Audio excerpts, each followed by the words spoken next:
Assalamualaikum warahmatullahi wabarakatuh. Pada video kali ini saya akan membahas tentang karomah dan karisma dari Kiai Fuad Halimi, seorang ulama besar yang berasal dari Banten. Kiai Fuad Halimi yang akrab dipanggil Aki Gunung. Kehidupan Aki Gunung jauh dari kesan kiai, baik dari pakaiannya maupun tema pembicaraannya. Ia memang seorang ulama yang ahli dalam menyembunyikan amalan duniawi dari orang lain, bahkan dari pengikutnya sendiri. Banyak tamu terkecoh karena penampilannya yang sederhana. Karena itu, ia jarang mengenakan aksesoris keulamaan seperti sorban, jubah, tasbih, dan sarung. Meskipun demikian, pada kenyataannya seluruh aktivitasnya ditujukan untuk memenuhi fungsi sebagai ulama. Dia hampir tidak pernah mengucapkan ayat-ayat Al-Quran, hadis, atau nasihat dari ulama terkemuka. Sholat Jumatnya yang sering dilakukan gurunya di Mekah diungkapkan oleh muridnya. Ia lebih sering berbicara tentang pentingnya menjaga bumi dengan setiap tamu yang datang. Masyarakat sekitar hanya mengingat Fuad Halimi sebagai orang pertama yang membangun jalan mulus dari kampung ke puncak Gunung Kaduronyok, Kabupaten Pandeglang. Ia membangun semacam padepokan di puncak gunung yang terkenal angker itu. Salah satu murid Aki Gunung, Dr. Kiai Haji Fuad Halimi Salim, kini adalah Kiai Haji Qazinul Asror, pengasuh pondok pesantren Al-Qazini. Asror mengatakan dia dengan mata kepala sendiri menyaksikan Aki Gunung memegang daun kering.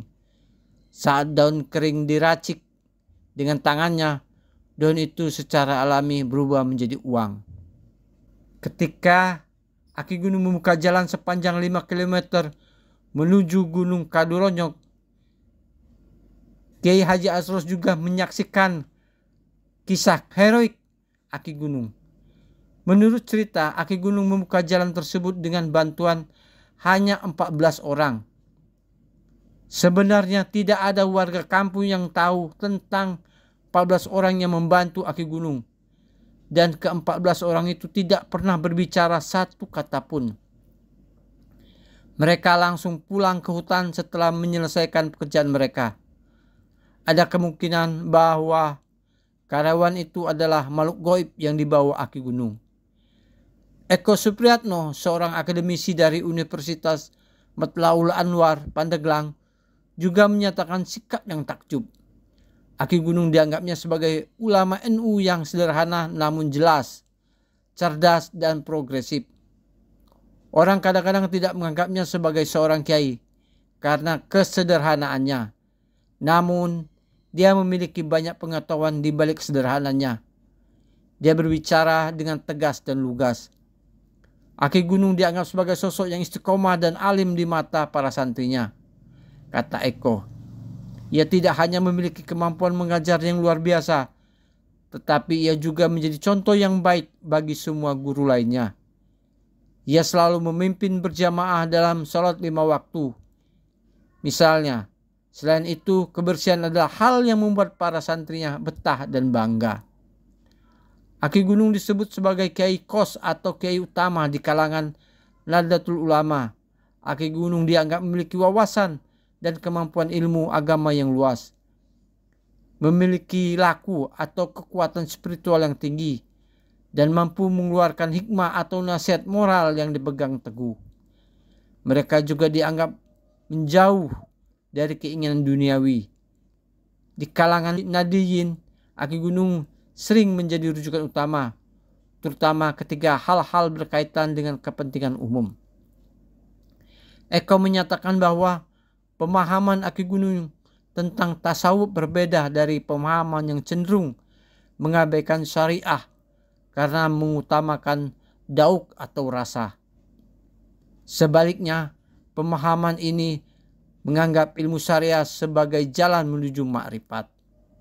Selain itu, Aki gunung didukung oleh pemahaman melalui penggunaan pikul dakwah yang berbeda dengan pikul ahkam atau fikih hukum dan pikul hikmah, fikih kebijaksanaan. Aki gunung seperti banyak ulama lainnya memiliki pondok pesantren Al-Ihya Kaduronyok di Cisata, Pandeglang, Provinsi Banten. Para santri di pesantren ini tidak hanya mahir membaca Al-Quran dan kitab kuning dengan benar, tapi mereka juga mahir memainkan berbagai alat musik. Di sebuah orkes yang disebut Angklung Ronyoka Simponi, seorang santri pesantren ini memainkan alat musik angklung dengan sangat baik. Eko Supriyatno menyatakan bahwa di pesantren Al-Ihya Kaduronyok, setiap santri memiliki kesempatan untuk belajar memainkan alat musik dan bernyanyi. Mereka juga dapat tampil jika ada yang mengundang, yang meningkatkan semangat para guru untuk tampil di depan umum. Satu-satunya pesantren yang berfokus pada lingkungan hidup adalah Al-Ihya Kaduronyok yang didirikan pada tahun 1993. Sistem pendidikan di Yayasan Lingkungan Hidup Al-Ihya menggabungkan pendidikan salaf dan modern.